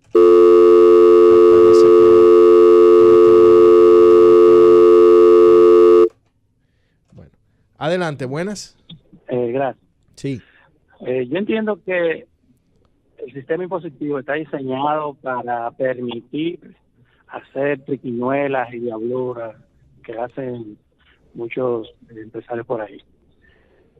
No es más fácil que todas las facturas paguen impuestos, que tengan un comprobante automático y no tener ese lío de comprobantes y comprobantes, si no las facturo, si no las reporto, una especie de lo que hacen los Estados Unidos, y al final devolverle al que no le corresponde el dinero que pagó de impuestos. Muchas gracias. Sí, eso sería una maravilla. Inclusive muchos economistas y hasta la misma DGI ha hecho informes, para que ustedes sepan, la misma DGI ha hecho informes y que lo tiene publicado en su página web, donde dice que el sistema tributario es complicado de la República Dominicana. Y una Pero manera... que no usen asesores. Tú dijiste ahorita eso. O sea, ellos dicen por un lado que el sistema tributario es complicado, pero que no usen asesores, porque viendo los videitos de YouTube, ellos resuelven todo. Entonces, ¿cómo? Yo tengo mi reserva con como que es contradictorio, ¿no? ¿Verdad? Porque si es complejo, tú necesitas algún tipo de soporte, asesoría para no cometer errores. Eso es correcto. Pues, y también y conocer tus derechos. Pues, yo no me puedo hacer economista en YouTube. Yo no creo en que una persona, un profesional, que dé asesoría fiscal y que tenga una cierta preparación, tú lo puedas sustituir con un videíto que te pongan en una red. Entonces yo entiendo que cada profesión tiene su nivel de especialización. Por eso cuando tú te divorcias te busca un abogado, ¿no? Sí, que defienda tus intereses. Excelente. Y porque es la persona que puede defender mejor tus intereses, y muchas veces en este tema de Estado es importante que las personas tengan una buena formación, y por eso invitamos a que todas las personas que tengan algún tipo de problema fiscal, tú le puedes dar tu número para que te puedan llamar en cualquier tipo de evento que necesiten de manera particular. Dale sí, nos pueden llamar al 849-860-4205. 849-860-4205. Estamos a las órdenes, nos pueden llamar. Con relación a la pregunta que tenía el caballero, eso será lo ideal. Eso siempre se ha hablado. Cuando tú escuchas en la prensa que hay economistas que hablan de ampliar la base imponible, se refieren básicamente a lo mismo que tú dijiste, que es que todos los artículos tengan una tasa igual y no haya esa diferenciación de que si hay exento, no hay exento, que tú tienes un 10, que tú tienes un 18. Y eso, inclusive para la DGI como administrador, de los impuestos internos, también le es muy complejo también de esa manera poder fiscalizar a los contribuyentes porque actualmente existen diferentes tasas y también hay productos que no tienen el ITEVIS. Bien, vamos a tomar una última llamada y adelante, buenas. Sí, buenas. Sí, buenas. Excelente programa, señores. Lo escucho con frecuencia. Me perdí una parte cuando estaban mencionando los indicadores de Estados Unidos que han mejorado, pero no escuché las razones a qué se debe esa mejoría. Ok, te explico. Básicamente dos cosas. Por un lado, una reforma fiscal donde se les redujo de manera sistemática los impuestos que pagaban los empresarios para que pudieran crear más empleo. Es una política fiscal. Y por otro lado, una política proteccionista donde se le ponían aranceles a aquellos bienes o servicios donde el gobierno de Estados Unidos entendía que no habían prácticas, vamos a decir, leales a nivel de materia comercial. Entonces Trump, por un lado, busca generar empleos a nivel local, parar las importaciones de bienes y servicios mediante una guerra comercial de aranceles, sobre todo con China, y parar, por otro lado, la migración ilegal. Muy importante, porque él entiende que la migración ilegal, de una manera u otra, perjudica la creación de empleos y de empleos de calidad en Estados Unidos. Con eso contesto esta pregunta y nos vamos a la pausa y seguimos aquí en Consulta Económica en la Z101. Llévatelo, Francis. Consulta Económica por la Z.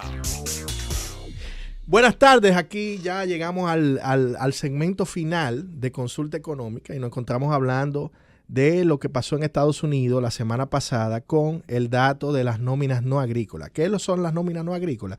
Son las nóminas que miden la creación de empleos en el sector industrial en Estados Unidos y en el sector de servicios que no pertenecen al sector agrícola. ¿Por qué se mide la creación de empleo fuera del sector agrícola? Porque se trata de medir el empleo que se genera sobre la base del uso de la tecnología y el uso de la industrialización en la economía estadounidense. Decíamos que evidentemente el comportamiento de la economía norteamericana no refleja la percepción de CNN y no refleja la percepción de los principales medios de comunicación en Estados Unidos, donde el presidente Donald Trump ha llegado a descalificar en varias ocasiones la mayoría de las cadenas de noticias en Estados Unidos usando su hashtag famoso es el fake media y el fake news en Estados Unidos, donde él dice que son noticias falsas inducidas por los demócratas que quieren y tienen interés de desestabilizar el gobierno republicano. La evidencia muestra una economía bastante caliente, una economía que está generando empleo y que está generando riqueza en Estados Unidos y obliga, y yo me río cuando digo esto, pero obliga ciertamente a un replanteamiento de lo que es la teoría económica neoliberal y lo que es el planteamiento de oferta y demanda y de equilibrio y de libre comercio que hemos vivido en los últimos años. Entonces, evidentemente nos encontramos en un contexto bastante positivo para la economía de Estados Unidos. Empresas como Apple y como Facebook presentaron resultados esta semana bastante positivos, valga la redundancia, disparando las acciones de ambas empresas, donde donde prácticamente se está incrementando la productividad de ambas empresas y las ventas están y siguen creciendo. También una noticia que salió esta semana es quién realmente se perjudica de esta guerra comercial que tiene Estados Unidos, y evidentemente quien sale más perjudicado es China.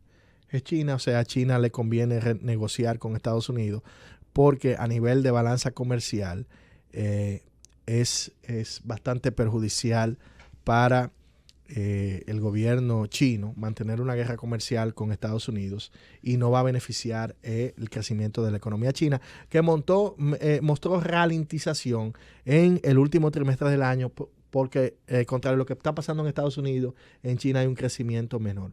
Por su parte, Amazon, la empresa estadounidense de ventas retail, reportó por primera vez en la historia, señores, oigan bien, por primera vez en la historia, ventas por encima de $200 billones en un año. Este resultado muestra un incremento en las ventas minoristas en Estados Unidos, siendo Amazon el principal proveedor de ventas por Internet, y también obliga a un replanteamiento a nivel de concepción de lo que son las empresas a nivel mundial. Fíjense cómo Amazon, señores, y cerró una de las empresas más grandes, dos de las empresas más grandes de Estados Unidos, que son las más perjudicadas por las ventas de Amazon. Sears, que dejó de existir, y Toys R Us ya no existen en Estados Unidos. Ya la compra de juguetes, alrededor del 90% de los juguetes en Estados Unidos se compran por internet. Ya la gente no va a una tienda, a una juguetería. Me hace sentir mal un poco, porque como niño, cuando niño, me gustaba ir a la juguetería a buscar juguetes, pero el replanteamiento mundial es que ya todos los juguetes la gente en Estados Unidos lo compra por internet. Y Sears, que era un proveedor grandísimo de ropa, vamos a decir de ropa barata para la gente, también dejó de existir, producto de que la mayoría de la gente ya compra en Amazon. Próximamente, no sé si estaremos viendo el cierre de más tiendas especializadas de productos, ya que la gente compra por internet y no le interesa ir y moverse a una tienda a comprar. Lo que lleva también un replanteamiento a nivel empresarial de quien quiera surgir con un nuevo emprendimiento, porque estamos en la década de la deslocalización del trabajo, y donde la gente puede producir desde el entorno virtual y no tiene que trasladarse a una empresa o tener costos de almacenamiento, etcétera, etcétera. Vamos a tomar su llamada con respecto a este tema y esperamos oír sus opiniones y recomendaciones sobre el tema de qué puede hacer República Dominicana para aprovechar esta dinámica, ¿no?, que se está dando en la economía estadounidense. Adelante, buenas. Sí. Hello. Hello, no te oigo. Bueno, parece que no se oye. Adelante, buenas. Sí. Sí, buenas. Sí, baja un poquito el radio, por favor. Sí. Sí. Disculpa la pregunta, Ajá. que no quedó muy claro. Cuando ustedes hablaban de que una empresa, por ejemplo, si tiene un cierre fiscal y tiene 3 meses o 4 meses un cliente que no le paga una factura, ¿cuál es el procedimiento? Ok, explica el procedimiento.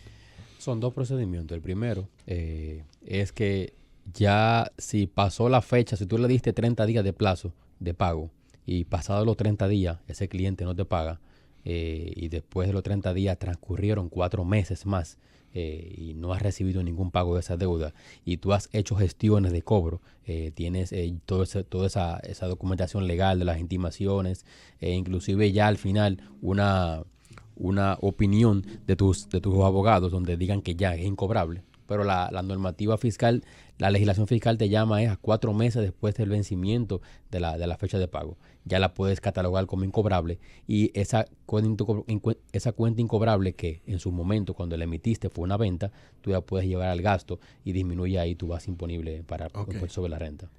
Vamos a tomar una llamada internacional. Adelante, buenas. Sí, buenas. Sí. Sí, te hablamos desde New York. Dígame. Ok, respecto a lo que tú hablabas ahorita de Trump, Ajá. que es lo que ha ayudado mucho a la economía de Estados Unidos, dentro de esos factores que tú mencionaste, también podemos agregarle un factor que ha sido muy influyente, que es la compañía Uber. ha hecho que los ingresos de muchas personas incrementen. Bueno, mira. Y respecto, sí. Mira, muy interesante tu llamada, pero te voy a responder de una manera un poco, vamos a decir, vamos a explicarte un poquito. Mira, Uber lo que ha hecho es una relocalización del trabajo, pero no un incremento del trabajo necesariamente. Te voy a explicar por qué. Porque quien usaba taxi antes, ahora usa Uber. Pero en realidad no es porque hay más gente transportándose, es porque se ha migrado la demanda de un bien, ha sido sustituido por otro. Entonces, no necesariamente es que Uber está creando empleo, es que Uber ha deslocalizado el trabajo de los taxis y lo ha movido hacia el Uber.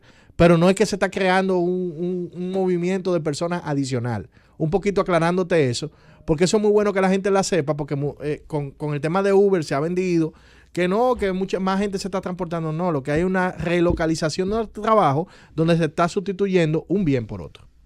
Pero continúa. Ok, tú tienes razón. Quizá no se puede expresar la idea. Sí. Cuando me referí que hubiera ayudado a aumentar los ingresos, es que personas que tienen su trabajo full time en Estados Unidos aquí. Ahora sí, te entiendo. ¿Entiendes? Han creado otros ingresos por y Uber. ese ha sido el medio. Claro, claro. Y también le ha facilitado a muchos lugares, porque así como tú dices, los taxistas, nada más se movían en un solo lugar. Te voy a poner un ejemplo. Los taxis amarillos, ellos no se transportaban muy lejos. Ahora Uber le mueve todas esas personas que antes utilizaban guagua, que rentaban carros. ¿Tú vives en Nueva York? Okay, sí. ¿Tú en qué trabajas? Yo trabajo para una compañía que se llama Smith & Nephew, que hace equipos ortopédicos. ¿Tú has sentido una mejoría en la economía en relación al gobierno pasado de Barack Obama o tú percibes igual? No, yo te voy a poner un ejemplo. Yo estoy de acuerdo contigo, para darte más razón. Ajá. La economía está tan bien aquí, ahí, que las personas, tú lo ves comprando cosas que no necesitan. Pues entonces lo que estamos diciendo tiene un cierto nivel de confirmación con tu respuesta. O sea... No, yo estoy totalmente de acuerdo contigo. Está bien. Eso es lo que yo quería escuchar. Por eso le digo a los destructores de Trump que va a ser difícil que él no gane la reelección, porque el ciudadano, mientras tiene dinero en el bolsillo, no le importa quién lo gobierne. Exactamente. Esa es mi teoría. Quizás yo esté equivocado. Ni que le hable mal a la gente. No, eso a la gente no le importa. No le importa. Exactamente. Excelente. Ellos quieren tener dinero en los bolsillos. Excelente. Muchas gracias por tu llamada. Los dominicanos, lo último, Ajá. de los dominicanos, donde el país podría aprovechar todos esos ingresos que nosotros estamos teniendo extra. Fácil y sencillo, denos cualquier facilidad para hacer cualquier inversión. No nos pongan tantas trabas. Ahí está el ejemplo de los $10 del ticket. Te lo reembolsan, es verdad. Pero no todo el mundo sabe utilizar la tecnología y tiene la facilidad para hacerlo. Mira, ¿cuál es tu nombre? Richard Rodríguez. Sí, Cristian, mira, excelente tu llamada. Excelente llamada. ¿Por qué? Porque tú, sin darte cuenta, has contextualizado dos de los principales problemas que tiene República Dominicana a la hora de canalizar inversión extranjera. Y quiero detenerme en este punto porque tú bien mencionas que la economía norteamericana tiene muchísimas oportunidades, está generando muchísimos ingresos, pero a la hora que un dominicano quiere invertir en su país, hay una barrera de entrada. ¿Y cuál es esa barrera? Que no tenemos un mercado de valores desarrollado, que no tenemos los mecanismos para que tú, como persona que trabaja en Estados Unidos, tú puedas invertir en una empresa local de manera transparente, digamos, tú puedas comprar acciones de un grupo financiero o comprar acciones de una generadora de electricidad de manera libre, sino que tiene que hacerlo por la vía privada y no todo el mundo tiene el nivel de conexiones para poder acceder a ese tipo de inversiones. Y realmente este es uno de los principales retos que tenemos como país, Porque si bien es cierto que la economía estadounidense, siempre digo estadounidense porque yo no digo, no me gusta decir americana porque América es de todo, bueno. Pero si la economía estadounidense tiene una serie de inmigrantes que le está yendo bien allá, no necesariamente la única forma de inversión que necesitan es comprar bonos del Tesoro Dominicano, es decir, bonos de Hacienda y bonos del Banco Central. Tenemos que también replantear nuestro país y replantear nuestra economía hacia la inversión extranjera. Y digamos que la única manera de hacerlo es creando un mercado de valores eficiente que garantice que pueda un tacita en Estados Unidos comprar acciones de un grupo financiero, comprar acciones de una central eléctrica, comprar acciones de cualquier empresa en República Dominicana. Y ese es un reto de las autoridades. Nosotros hemos avanzado mucho a nivel económico. Hemos avanzado mucho a nivel de política fiscal. Hemos avanzado muchísimo a nivel de política monetaria. Pero en la parte que tiene que ver con los mercados de capitales, tenemos un pequeño estancamiento que hay que decir que debemos de romper. Y eso no solamente se rompe desde el Estado, eso se rompe desde el sector privado, saliendo un poquito de la zona de confort y de la zona de, vamos a decir, de elitismo y conservadurismo a la hora de hacer emisiones de capital. Señores, aquí hay empresas financieras, grupos financieros de 20, 30 años con socios, incluso internacionales, que emiten acciones de oferta pública en otro mercado. O sea, aquí hay un grupo financiero, por ejemplo, que tiene 2 socios internacionales que son emisores de acciones en empresas a nivel internacional. Entonces, ¿por qué no lo podemos hacer aquí? Yo me pregunto, o sea, ¿qué es lo que pasa? Tenemos que revisar de arriba a abajo todos los factores que impiden que eso suceda para que eso suceda. Porque al final, lo que nos vamos a beneficiar somos todos. Porque el principal inversor en el mercado de capitales de República Dominicana, ¿cuáles? Son los fondos de pensiones. Son los mismos fondos de nuestros trabajadores que pueden trasladarse a capital productivo de las empresas, y esto de una manera u otra motoriza la economía y motoriza la creación de empleo y reduce también los costos de financiamiento de esas empresas, dividiendo la participación accionaria. Con relación a ese punto, Franklin, ¿tú crees que puede influir el grado de transparencia que te obliga a la legislación actualmente para el mercado de valores, que tú debes de tener hacia tu inversionista, de revelación de tu estado financiero, de ir más allá de decir que me gané tanto, si no es en detalle cuánto fue de este producto, cuánto de este producto, qué sucedió, si voy a abrir una fábrica, esa fábrica tiene que determinar cuáles son los costos de cada rubro.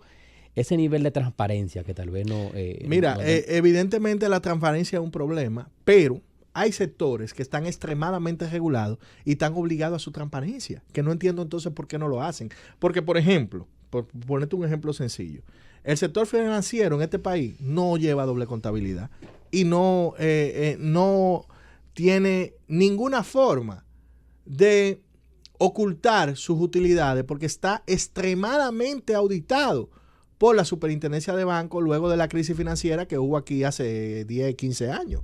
Entonces, si es un sector que está obligado a la transparencia, porque no puede ocultar absolutamente nada, ni por la regulación que tiene encima bancaria, ni por la regulación que tiene encima de la DGI, que tú sabes que también le cae arriba. Entonces, yo me pregunto por qué la timidez, o sea, ¿por qué no hacer socios a los principales clientes que tiene, que son aquellos usuarios de servicios financieros? Por eso yo creo que el desarrollo del mercado de valores en República Dominicana necesariamente tiene que empezar por el sector financiero, porque el sector financiero es el multiplicador, debe ser el facilitador, debe de ser el multiplicador, facilitador de que la inversión extranjera llegue al país.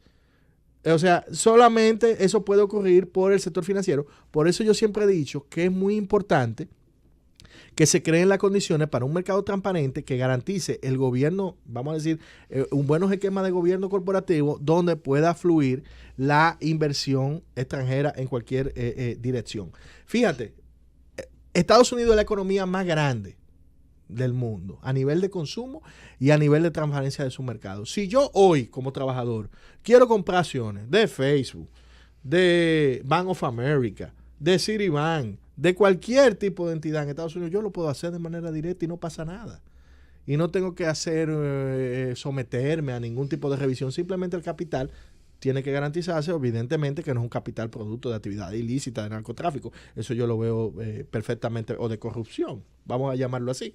Eso es algo perfectamente entendible, pero tenemos que crear las condiciones para que la dinámica de los mercados funcione de manera eficiente y la economía pueda canalizar recursos. ¿Cuántos dominicanos no hay en el extranjero que son profesionales exitosos que les interesa meter dinero en su país, pero nada más cuando llegan, nada más tienen dos opciones? ¿Cuáles son esas dos opciones? Inmuebles y bono del gobierno dominicano. Y ninguno tiene el efecto multiplicador que puede tener un producto de renta variable o que puede tener la compra, ¿no?, de algún activo financiero que genere empleo y que genere riqueza en la economía. Entonces, si con esto vamos a decir que de una manera u otra nos obliga a una revisión interna de todas las políticas públicas para garantizar que eso de una manera u otra suceda. Por ejemplo, en el caso de lo que es el control cambiario, vamos a decir que nosotros no tenemos un control cambiario, nosotros no tenemos un control estrictamente cambiario, pero fíjate, han habido momentos donde ha habido la restricción de flujo de capital hacia lo que es la compra y venta de dólares en República Dominicana. Eso no es un secreto. Que las autoridades monetarias han utilizado de una manera u otra políticas para evitar el descontrol de la inflación y el descontrol de los precios producto del incremento de la tasa de cambio. Ahora bien, tenemos que ser coherentes, tenemos que ser, vamos a decir, de una manera u otra, verticales con lo que es el control de todas las variables, pero también garantizando otras. Si el control cambiario y la restricción de capitales obedece al control cambiario, y es válido el argumento, también tenemos que garantizar el bienestar del empleo y el bienestar de los salarios. Y yo pienso que ese es un punto que, si queremos una reforma integral del mercado de capitales, de lo que es el mercado de trabajo, de lo que es los salarios que hablábamos al inicio del programa, tenemos que buscar políticas integrales que garanticen todo. Porque ¿de qué le sirve a República Dominicana tener salarios mínimos de 30,000, de 35,000 pesos cuando tiene niveles de desempleo del 18%? Entonces, esa es la discusión que tenemos que llegar y los acuerdos que tenemos que buscar como nación para mejorar la calidad de vida de todos los dominicanos. Con esto finalizamos. Damos gracias a toda la audiencia por su atención. Ha sido un programa bastante dinámico. Le deseamos suerte a Jaime, quien estará con ustedes la semana que viene. Así que llévatelo, Francis. Consulta económica por la Z.